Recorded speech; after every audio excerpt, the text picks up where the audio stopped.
Welcome to the November 2022 meeting of Community Board 3's Committee on Transportation, Public Safety, Sanitation, and the Environment. So we're going to start with start with a roll call. I'll let you do that. Sure. David Crane. Present. Joshua Waterman, present. Wendy Lee. Don't see Wendy. Lee Berman. No Lee. Tariq Darrell. Someone has to mute. There you go. Kenyel Hernandez. Okay. Michelle Coopersmith. Present. David Louie. Present. Hi, David. Richard Rubiak. Present. Hey, Richard. And July Yang. Absent.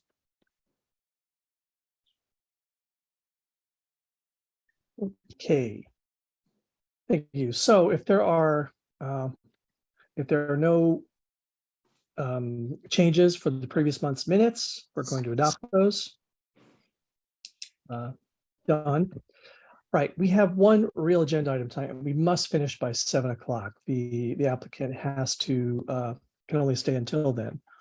They actually have to leave before then. They have somewhere else to be at 7. So let's get started on it. This is Express LLC LLC Incorporated. It's a stop. So they're asking for a approval for a bus stop for a shuttle bus. It's on the north side of 9th Street. Somewhere between 3rd Avenue and 4th Avenue. And I'm just going to let Academy Bus discuss this now. We had similar items last month. Okay, I don't see Tony on the line here. Is Tony on the line by chance? Yeah, I'm here. Can you hear me? Oh, great. Thank you, Tony. I'm Patrick Convin with Academy Bus. We're here to present for the stop in question in the second time around, part of the NYU shuttle, which we've operated for many, many years with NYU on behalf of the students, and an established operation, some of which goes into your community board. And specifically, Tony, I'll jump ahead and ask you to address the particular stop that we have this evening in front of Community Board 3. Thank you. Okay, thank you very much. Can everyone hear me? Yes. Okay, so the bus stop that we're requesting for NYU through the contract with them is bus stop that's located on 9th Street between 3rd and 4th Avenue. It is it's closer to the 4th Avenue location at the MTA bus stop that we're requesting at this time. The shuttle stop that we're requesting here is going to be running from Monday through Thursday. And it's going to be between the hours of 8 a.m. to about 10 p.m. And we're only averaging about 30 trips. This is a bus stop where we're just going to be boarding, picking up and alighting for about a minute or so. The stop is coming from 14th Street and 3rd Avenue, where when it reaches 9th Street, it will make the right turn. And then the next stop after 9th Street will then finish at 715 Broadway. So this is the stop that we were requesting, and it's only going to be from Monday to Thursday at this time. Thank you. Is that the whole route? It's that brief, that short? No, the route there. So if you want more about the route, yeah. So No, it's okay. okay. Well, we're here to discuss this stop. Am I correct? Yes. Yes. So committee, do you have questions about this? We heard similar items last month.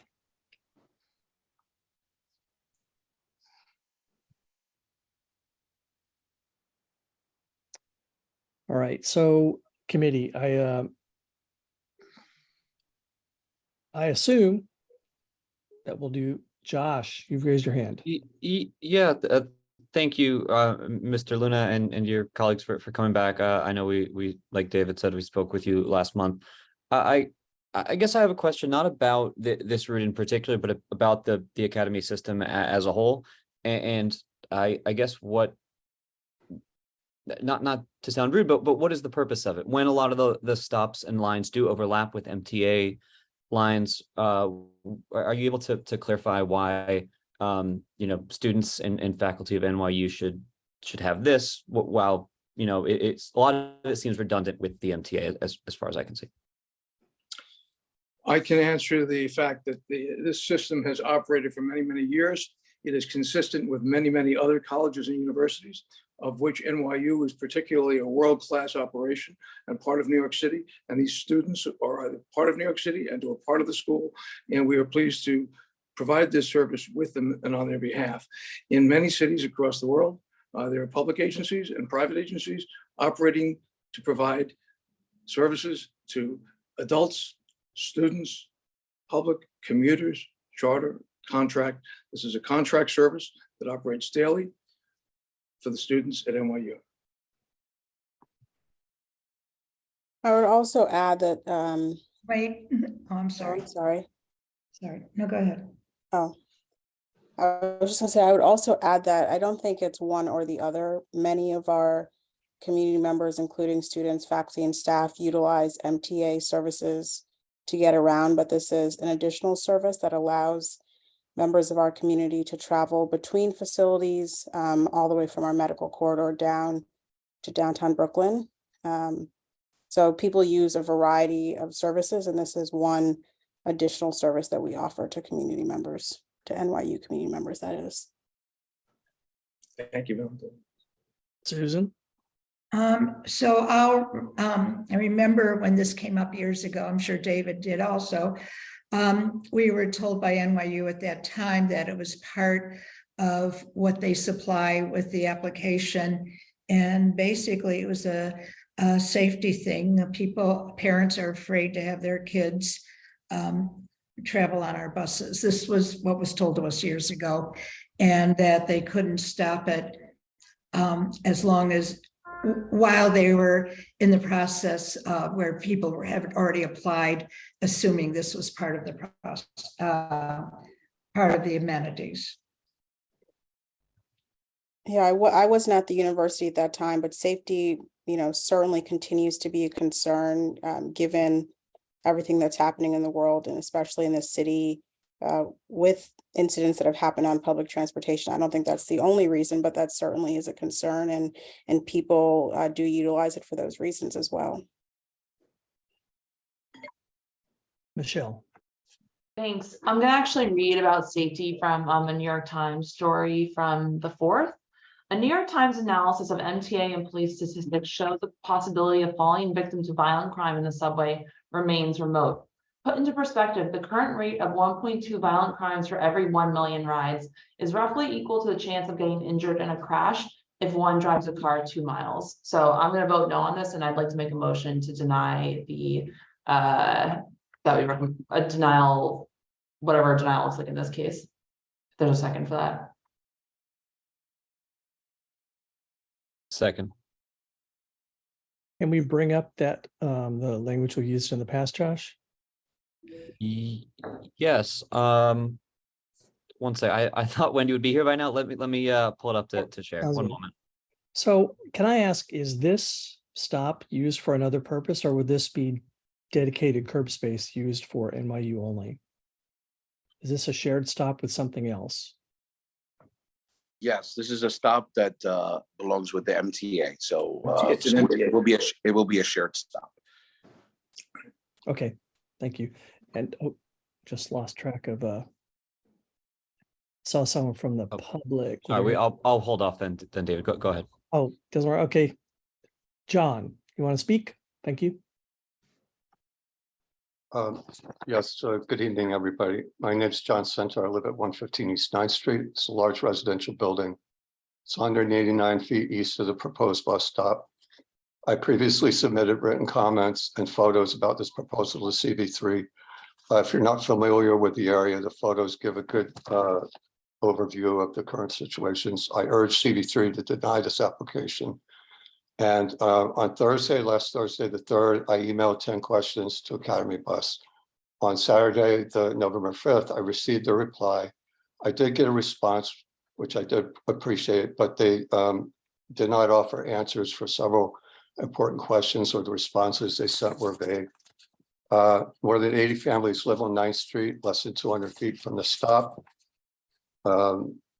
Academy did answer one of my outstanding questions tonight about where they'd be coming from and where they'd be going to.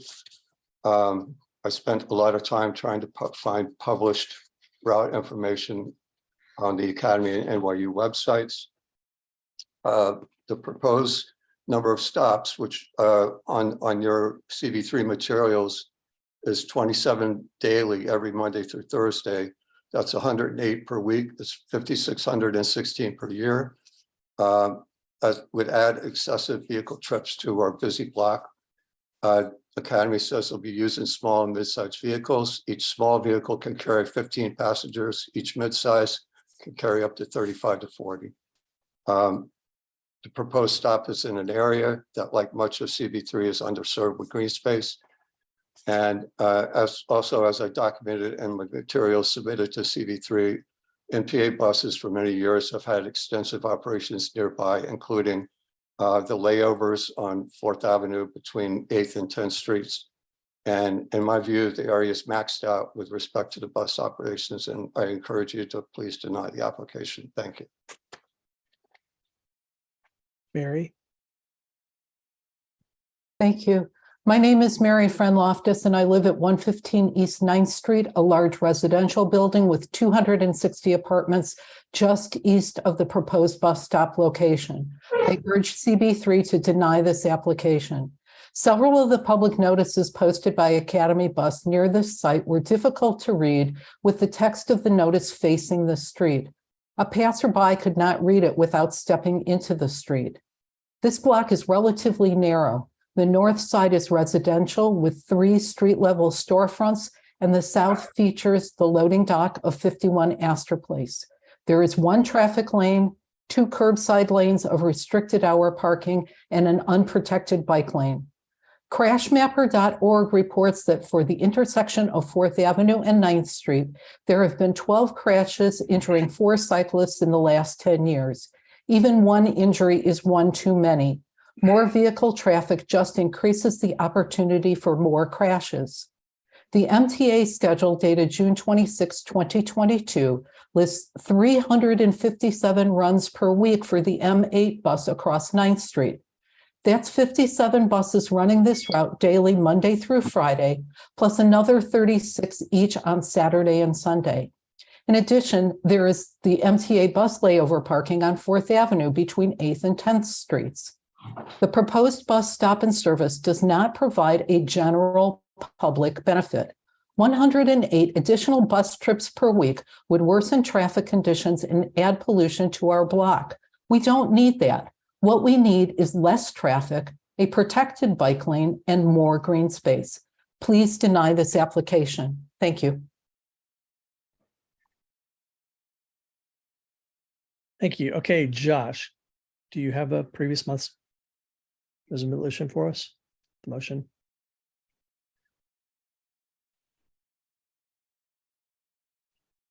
Let's see. Do you have do you see the draft minutes, or do you see the November this rejection of support?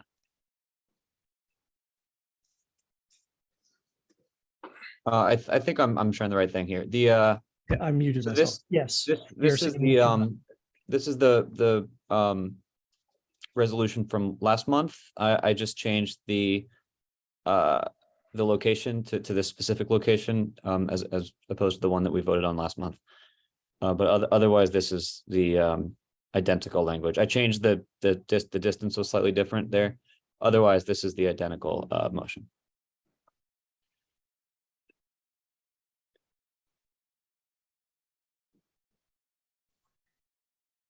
You're muted, David. I am. Okay. So now I can see the committee as well. Are there any discussion by the committee of this motion?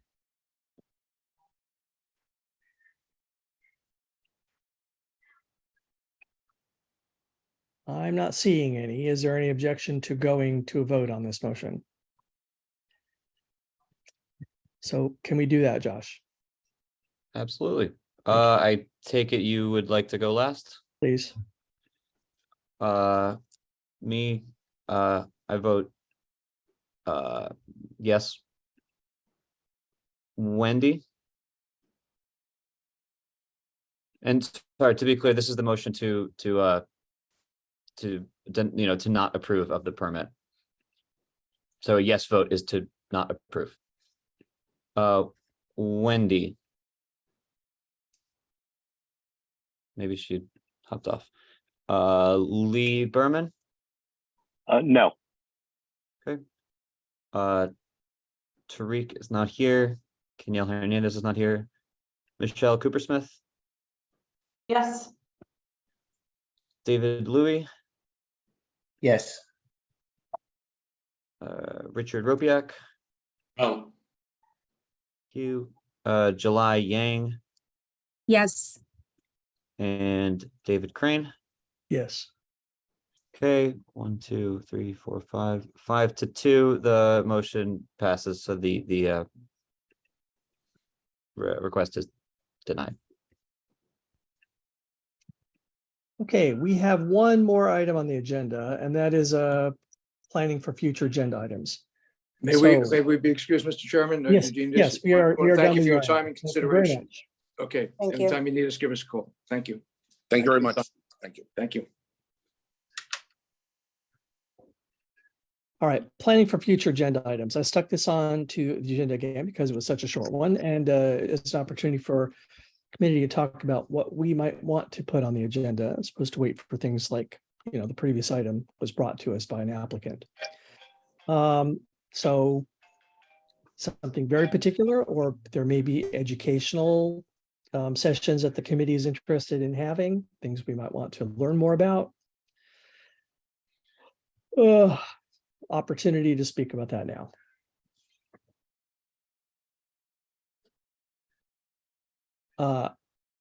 Michelle and then Lee.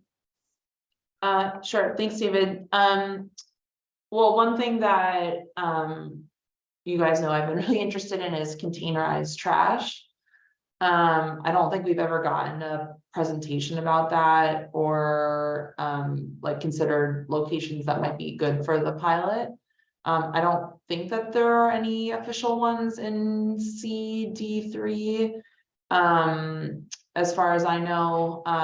So I don't know if that would be something that the bid might present on, that DSNY might present on, that we might want to scope places that could be good. But there is a clean curbs pilot from DSNY.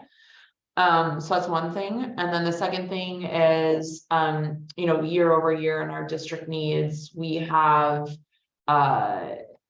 as our second, I think, section, that we have an unusually high amount of traffic violence in our district.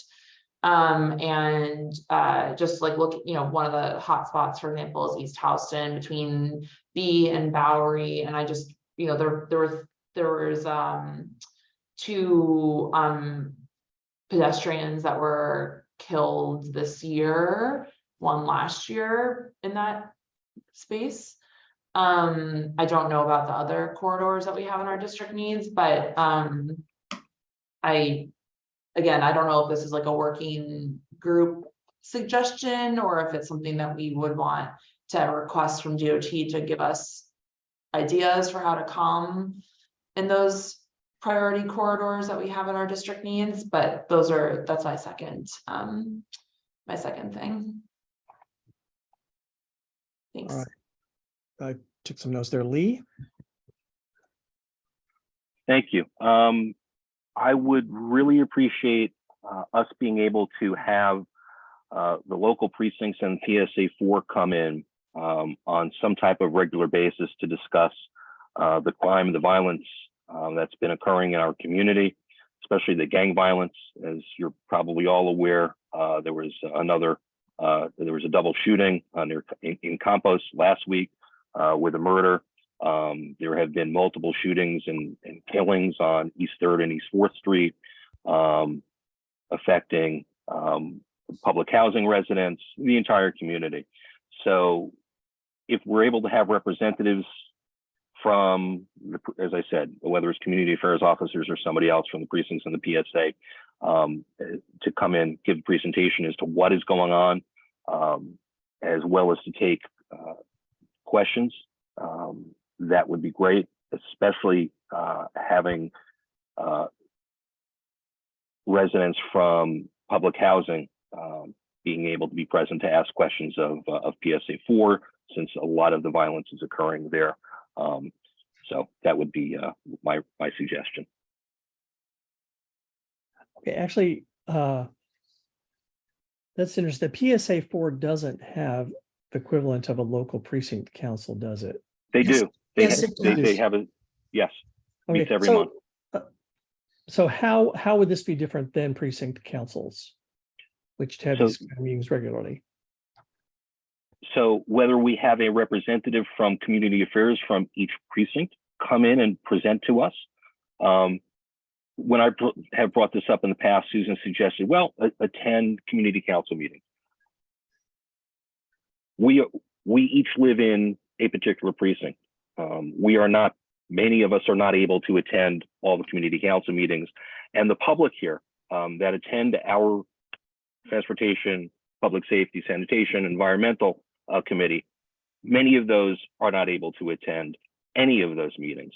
So considering that one of our mandates is public safety, and we really have not touched upon public safety.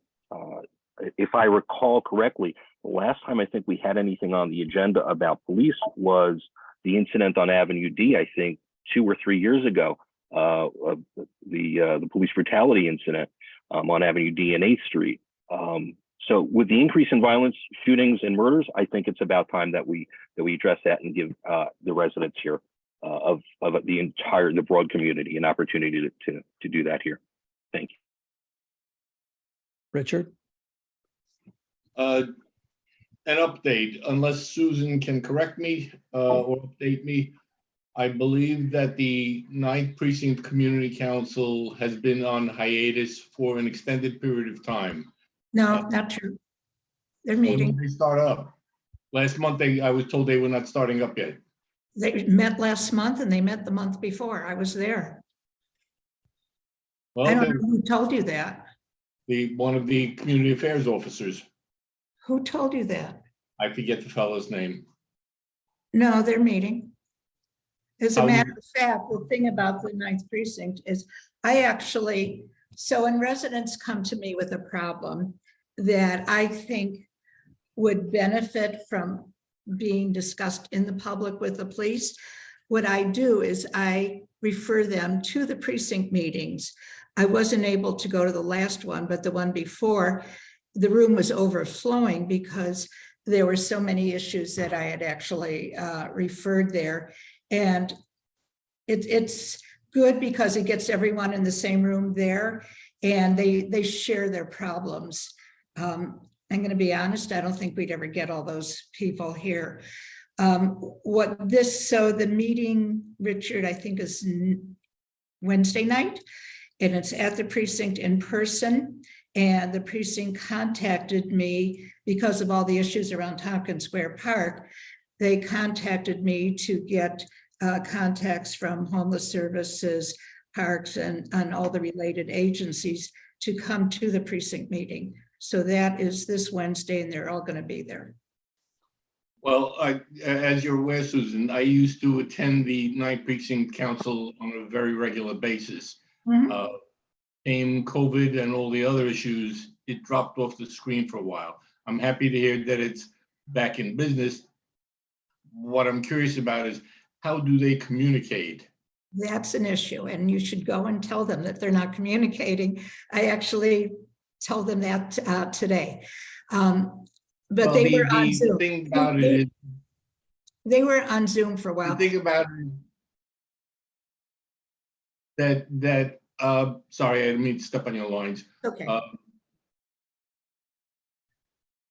If just speaking to Lee's point, the community board has broader outreach than the precinct community council, I believe. I could be wrong. It would be nice if the community council was as broad a reach for all of the precincts, was as broad a reach as the community board. But I think we also speak to an additional population that maybe does not go through the community board, does not go simply into the 9th precinct Zoom structure. So I think Lee suggests crime is an important feature in Community Board 3, whether people accept that or not. And I think we would be wise to consider having that as a semi-regular part of the transportation public safety agenda.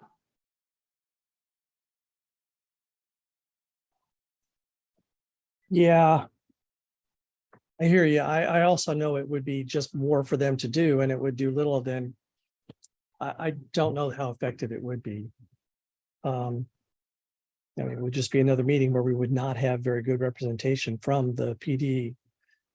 And I mean, these things are dealt with at precinct council. That's where they want it to be, and that's where they do listen and explain, you know, the answer questions.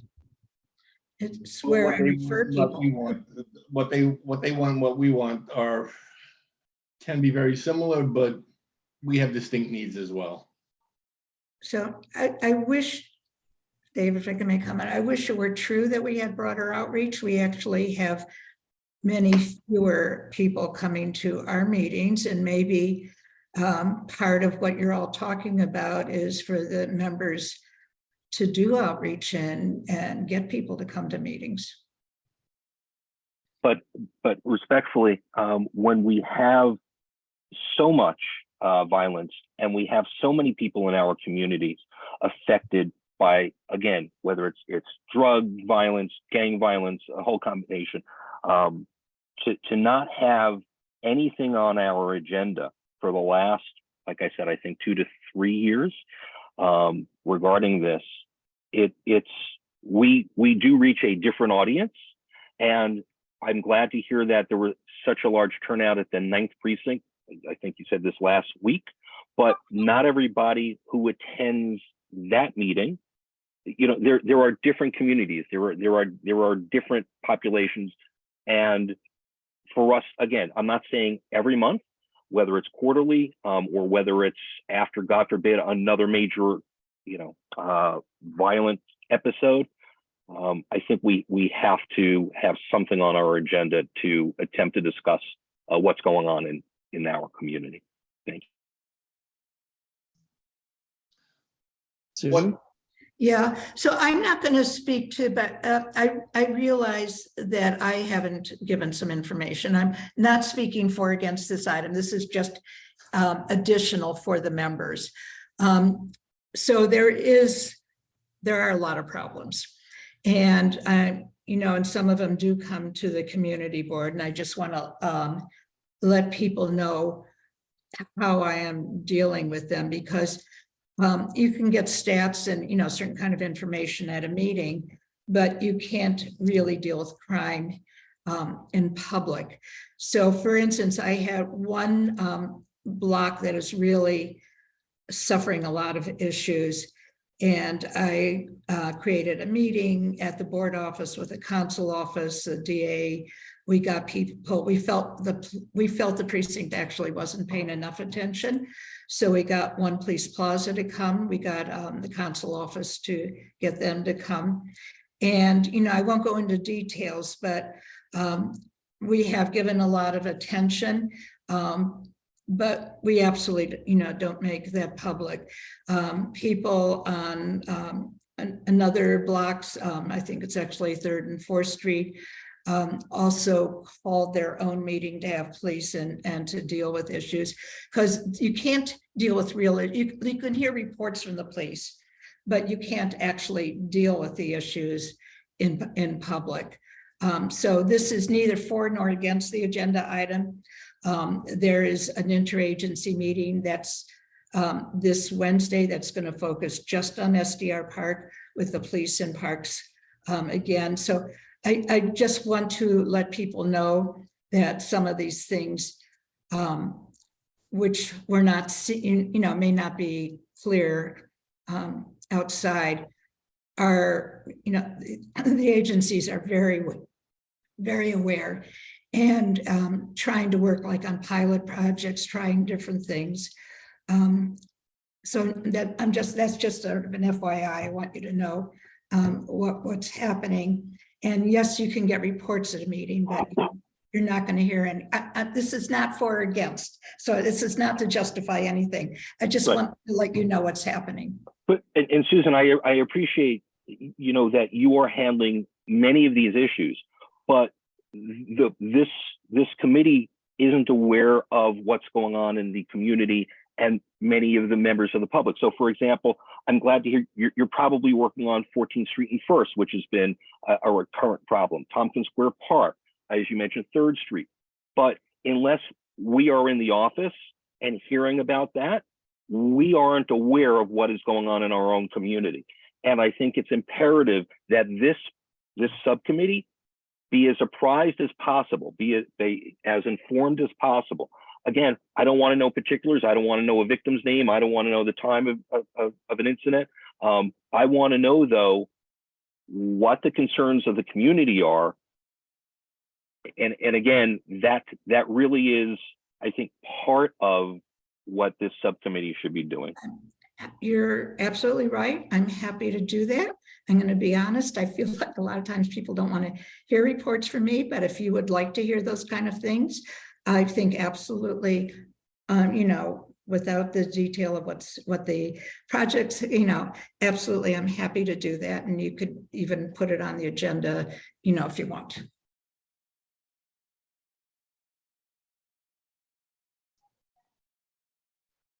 Hey, Richard.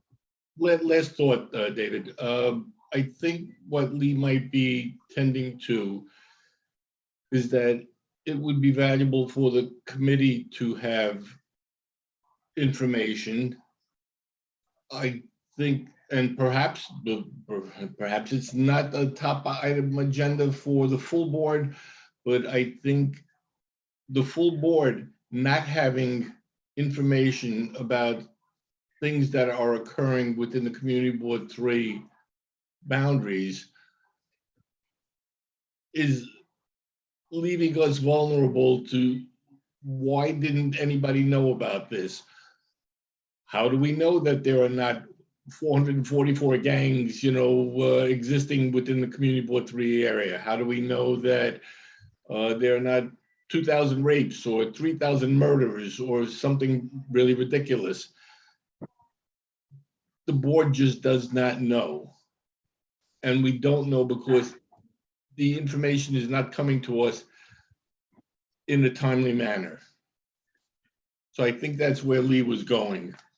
Sorry to put words in your mouth, Lee.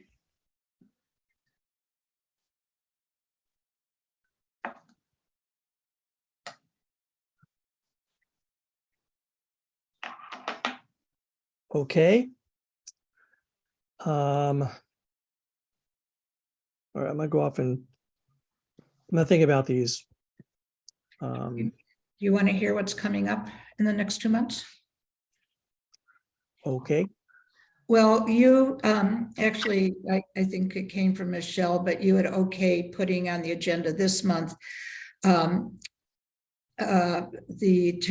review the status basically of the Grand Street, Clinton Street traffic issues. We were going to put it on the agenda, but I asked DOT to be able to review it and also to present it to some of the newer members.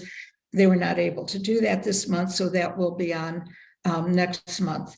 Another issue that, you know, I've mentioned to you to put on at the exec was a number of residents were concerned about a survey item that DOT had put out that asked about making a pedestrian plaza on Avenue B, actually right outside the park.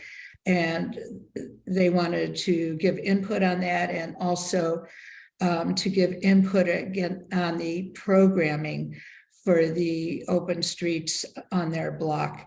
And so I told them that we would put that on the agenda maybe in January when DOT had more information about what the, you know, the plans look like for next summer. So those are two issues. Okay.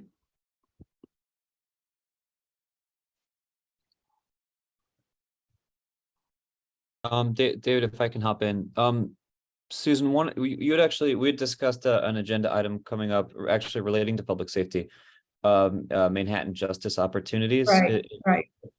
Just, I guess a quick brief for that. I know, or maybe you could describe it better, because I know you had that came from a conversation with the DA's office about some, alternatives to over policing and there's different strategies as far as Right. maintaining public safety. Right. It's, particularly, I think, alternatives to incarceration and, what they've been working on. Really, there's been too much going on, so it's really slipped my mind, but I suggested that as something the board, the committee might want to learn more about. And I think you had said yes, but it was too late to do for this month. Is that correct? From you and David, that you said to go ahead, right? Yes. Okay. So I just haven't done it yet, but I will absolutely try and do that for December or January.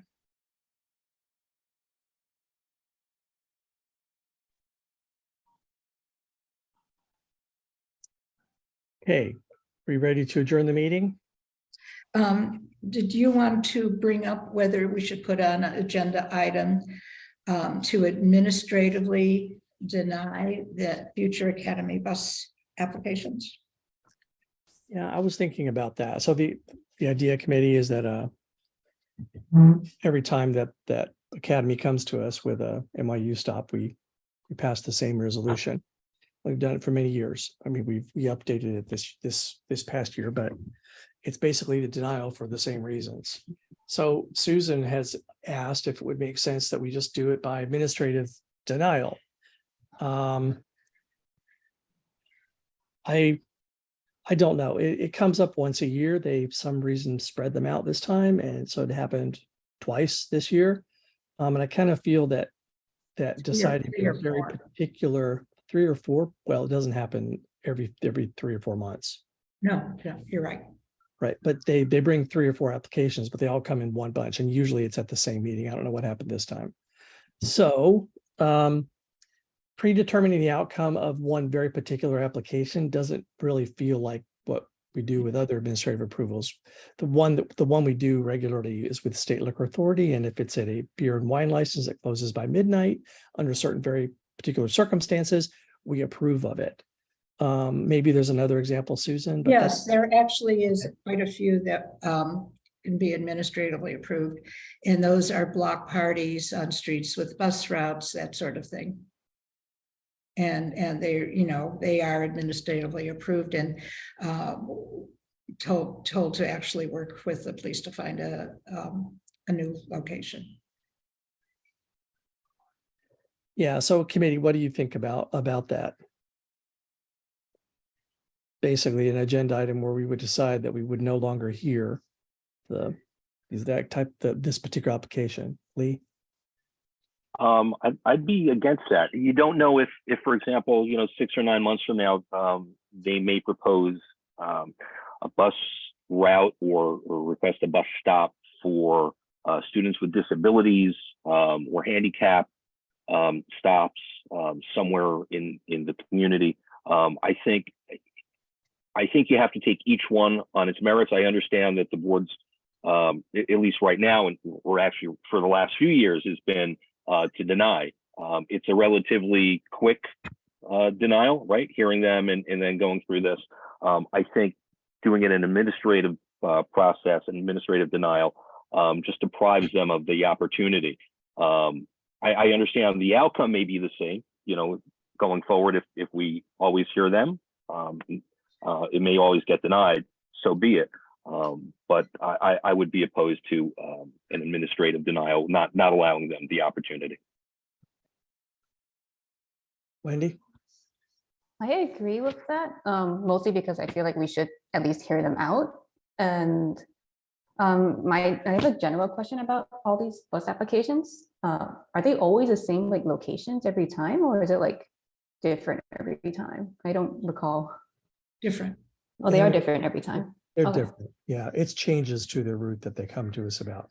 Once they get approval, actually, I think it's an every 3 year, each stop needs to be reapproved, but I don't think that it comes back to us every 3 years. Yeah, we wouldn't have to renew it. Okay, gotcha.